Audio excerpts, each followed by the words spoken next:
Hi hello friends, എല്ലാ കൂട്ടുകാർക്കും മൗനരാഗത്തിന്റെ പുതിയൊരു പ്രൊമോയിലേക്ക് സ്വാഗതം. ഷാരി സരയുനോട് പറയുന്നുണ്ട്, മോളെ നമ്മൾക്ക് വന്ന ഈ ദോഷങ്ങളൊന്നും തന്നെ ഇനി എന്ത് ചെയ്തിട്ടും കാര്യമില്ല, അതൊന്നും ഇനി ഒരിക്കലും മാറാൻ പോകുന്നില്ല. തന്നെയല്ല, നമ്മൾക്ക് ദോഷ സമയം വരുമ്പോൾ ദോഷമുള്ള ആൾക്കാരുമായിട്ട് നമ്മൾ കൂട്ടുകൂടേണ്ടി വരും. അത് അങ്ങനെയാണ് എന്നൊക്കെ ഇങ്ങനെ പറഞ്ഞു കൊടുക്കുന്നുണ്ട്.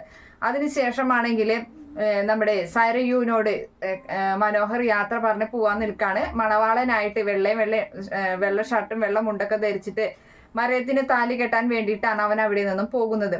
അപ്പോൾ പറയുന്നുണ്ട്, എനിക്ക് നമ്മൾ അമേരിക്കയിലോട്ട് പോയി കഴിഞ്ഞാൽ ഞാനും മോളും പിന്നെ നമ്മുടെ കുഞ്ഞു മാത്രമല്ലേ ഉണ്ടായിരിക്കുക. അപ്പൊ അതിന്റെ ഒരു എക്സൈറ്റ്മെന്റ് ആണ് എനിക്ക്. എന്തായാലും അതൊക്കെ ആലോചിക്കും തോറും സന്തോഷം കൂടി വരികയാണ് എന്നൊക്കെ ഇങ്ങനെ പറഞ്ഞങ്ങനെ സരയുവിനെ സമാധാനിപ്പിക്കുക, സരയുവിന്റെ മനസ്സ് മാറ്റാനൊക്കെ നോക്കുന്നുണ്ട്. എന്തായാലും സരയുവിനറിയാം സത്യങ്ങളൊക്കെ. അതിനുശേഷം മനോഹർ അവിടെ നിന്ന് ഇറങ്ങുകയാണ്.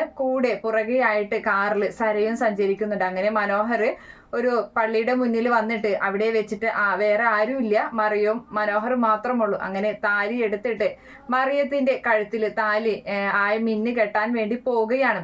ആ സമയം തന്നെ സരയു കാറിൽ ഇരുന്നു കൊണ്ട് ഇതിങ്ങനെ കാണുകയാണ്. എന്തായാലും സരയു അപ്പൊ തന്നെ എന്തെങ്കിലും വേണ്ട കാര്യങ്ങളൊക്കെ ഉടനെ ചെയ്യും.